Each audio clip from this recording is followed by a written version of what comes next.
Halo semuanya, coba bayangin, kita sekarang lagi ada di ujung jurang perubahan besar. Tahun 2026 udah ada di depan mata nih. Dan jujur aja, kondisinya lagi penuh banget sama ketidakpastian. Di Explainer kali ini, kita bakal kupas tuntas secara detail dan lengkap soal 5 kesalahan yang nggak seharusnya terulang di tahun 2026. Entah Anda itu pemilik bisnis, pembuat kebijakan, atau ya kita-kita ini warga biasa, mengulangi kesalahan yang sama di masa krisis kayak gini tuh bisa fatal banget akibatnya. Yuk kita langsung bedah aja. Nah, ini dia 5 hal yang bakal kita obrolin hari ini. Mulai dari urusan dapur perusahaan, kayak tata kelola keuangan, terus titik buta siber, kebiasaan buruk menyalahkan alam, rantai pasok yang ternyata rapuh banget, sampai ancaman misinformasi yang makin ngeri. Kita bahas satu-satu ya. Oke, masuk ke kesalahan pertama. Tata kelola keuangan yang lemah. Gini, asal tahu aja ya, pendanaan buat startup di Indonesia tuh anjlok parah. Sampai 85,86% dari tahun 2021 ke awal 2025. Dan yang bikin geleng-geleng kepala, ternyata banyak dari mereka gugur bukan karena produknya jelek loh, tapi karena jeroan keuangannya yang berantakan. Coba deh kita lihat kasus e-fishery ini. Kelihatan banget kan bedanya antara ilusi buat investor sama realita di lapangan? Di atas kertas laporannya pamer untung 261 miliar rupiah dengan 400.000 fasilitas. Tapi pas di audit internal, jeng-jeng, ternyata aslinya rugi 578 miliar rupiah dan fasilitasnya cuma ada 24.000. Jauh banget kan bedanya? Pendirinya sih ngaku awalnya ngelakuin ini buat nyelamatin perusahaan. Tapi ujung-ujungnya, modus otak-atik laporan keuangan kayak gini cuma bakal ngancurin satu hal yang paling berharga di dunia bisnis, yaitu kepercayaan pasar. Mungkin Anda mikir, itu kan kelas unicorn, bisnis gua aman lah. Tunggu dulu, polanya tuh sama persis loh sama kegagalan di level UKM atau bisnis lokal. Kalau arus kas Anda sering negatif tapi nggak ada rencana perbaikan, atau keuangan cuma dipegang satu orang tanpa pengawasan, terus dana pribadi masih sering kecampur sama duit bisnis, wah hati-hati deh, itu red flag. Mulai sekarang pisahin rekeningnya dan bikin sistem pengawasan independen yang beneran jalan. Jangan tunggu sampai meledak. Lanjut ke kesalahan kedua nih, titik buta siber. Sebagus apapun laporan keuangan Anda, bakal percuma kalau pintu depan pertahanan digital Anda dibiarin nganga gitu aja. Coba perhatiin angka ini. Kelihatannya kecil ya, cuma 0,2%. Tapi menurut laporan resiko Beasley, satu serangan siber aja ke perusahaan manufaktur Jaguar Land Rover di bulan September itu sukses memangkas hampir 0,2% dari total PDB Inggris. Bayangin, satu insiden peretasan di satu perusahaan, efeknya langsung berasa ke ekonomi satu negara. Ini bukti nyata kalau masalah digital itu bukan cuma urusan anak IT lagi, tapi udah jadi ancaman serius buat ekonomi makro. Yang lebih gila lagi, laporan Beasley memprediksi tahun 2026 bakal jadi momen kebangkitan apa yang mereka sebut Luddite AI atau penentang AI. Jadi gini, seiring AI makin rakus nyedot energi dan mulai ngancem lapangan kerja, sentimen masyarakat bisa makin negatif. Dan kemarahan ini berpotensi berujung pada serangan, entah itu serangan digital atau bahkan fisik, langsung ke pusat data dan fasilitas AI. Pertanyaannya, infrastruktur Anda udah siap belum ngadepin ancaman spesifik kayak gini? Jangan sampai kecolongan gara-gara ngeremehin lanskap ancaman yang baru ini. Oke, sekarang kita zoom out dikit ke level nasional. Kesalahan ketiga, menyalahkan alam atas bencana. Di tahun 2026 nanti, please banget kita udah nggak bisa lagi pakai alasan hujan deras atau cuaca ekstrim sebagai kambing hitam buat nutupin kegagalan sistemik kita. Ada satu konsep menarik dari Thomas Arda ini. Dia mendefinisikan kebijakan publik secara simpel.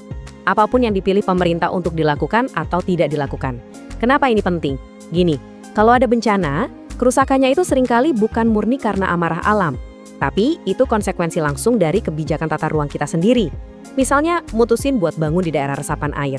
Atau mutusin buat diam aja pas ada hutan yang digundulin.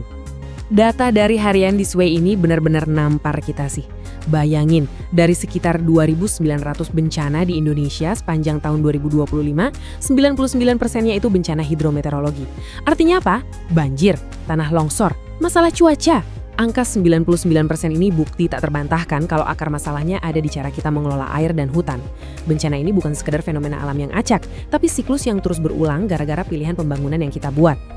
Dan korban manusianya itu loh tragis banget. Di akhir 2025 kemarin, bencana di Sumatera merenggut lebih dari 1.100 nyawa, ratusan ribu orang harus ngungsi, dan infrastruktur vital lumpuh total.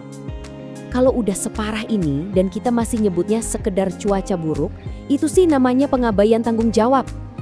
Kita nggak bisa masuk tahun 2026 dengan mentalitas kayak gini. Membangun ketahanan itu berarti ngakuin kalau kerentanan kita diciptakan oleh kebijakan. Dan karenanya harus diperbaiki pakai kebijakan yang lebih benar. Masuk ke kesalahan keempat, mengabaikan kerapuhan rantai pasok. Kita sering lupa kalau dunia global yang kelihatannya canggih ini tuh ternyata rapuh banget. Biar gampang, kita runut lini masa krisis di awal 2026 ini ya. Perang Iran meledak di bulan Maret, otomatis bikin macet lalu lintas di Selat Hormuz.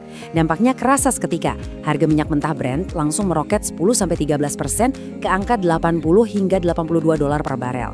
Tapi efeknya menjalar jauh melampaui pom bensin. Lonjakan ini memicu krisis pupuk global yang ujung-ujungnya ngancem ketahanan pangan dunia dan bawa risiko stagflasi. Kelihatan kan betapa cepatnya konflik yang jaraknya ribuan kilometer bisa berubah jadi krisis lokal di piring makan kita sendiri. Jadi poin krusialnya gini, aturan main ekonomi dan investasi udah berubah secara permanen. Di tahun 2026, pasar finansial nggak lagi cuma melototin pergerakan suku bunga atau inflasi. Mereka sekarang digerakkan sama geopolitik, kredibilitas, dan resiliensi suatu sistem. Kalau bisnis Anda cuma ngandelin satu rantai pasok doang tanpa ada rencana cadangan, Anda tuh ibarat lagi jalan di atas lapisan es yang tipis banget. Akhirnya kita sampai di kesalahan kelima, meremehkan ancaman misinformasi. Ini nih ancaman puncaknya, yang justru ngebikin 4 kesalahan sebelumnya tadi jadi makin parah. Coba perhatiin titik-titik pemetaan dari laporan risiko global WF ini deh. Lihat yang warna merah sama ungu, itu khusus mewakili risiko sosial dan teknologi. Perhatiin posisinya, mereka numpuk padat di area dengan tingkat keparahan tertinggi di pojok kanan atas. Ini sinyal kuat banget kalau para ahli dunia ngelihat kombinasi antara kemajuan teknologi sama masyarakat yang rentan itu sebagai area yang paling kritis saat ini.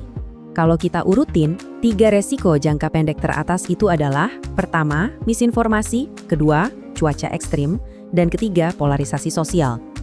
Lihat kan hubungannya? Misinformasi itu secara langsung nyulut polarisasi sosial. Kalau masyarakat udah kebelah gara-gara info palsu, entah itu soal pemilu, skandal perusahaan atau fakta soal cuaca ekstrim, ya kita bakal lumpuh. Kita nggak akan bisa sepakat nentuin akar masalahnya, boro-boro mau nyari solusi bareng.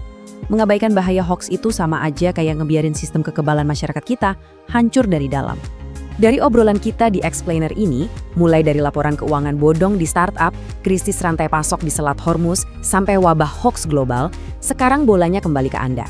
Coba tanya ke diri sendiri, apakah Anda di dalam perusahaan, di komunitas, atau di institusi Anda udah secara aktif nyeberesin titik-titik buta ini? Ataukah Anda cuma nunggu waktu aja buat ngulangin kesalahan yang sama? Serius, tahun 2026 itu nggak ngasih ruang buat santai-santai. Cek lagi struktur pengawasan Anda, lindungi aset digitalnya, siapin rantai pasok cadangan, dan saring dulu informasi dengan ketat sebelum bertindak. Jadi, langkah apa yang bakal Anda ambil duluan? Keputusan ada di tangan kita. Terima kasih udah ngikutin Explainer ini, dan sampai jumpa di pembahasan seru berikutnya.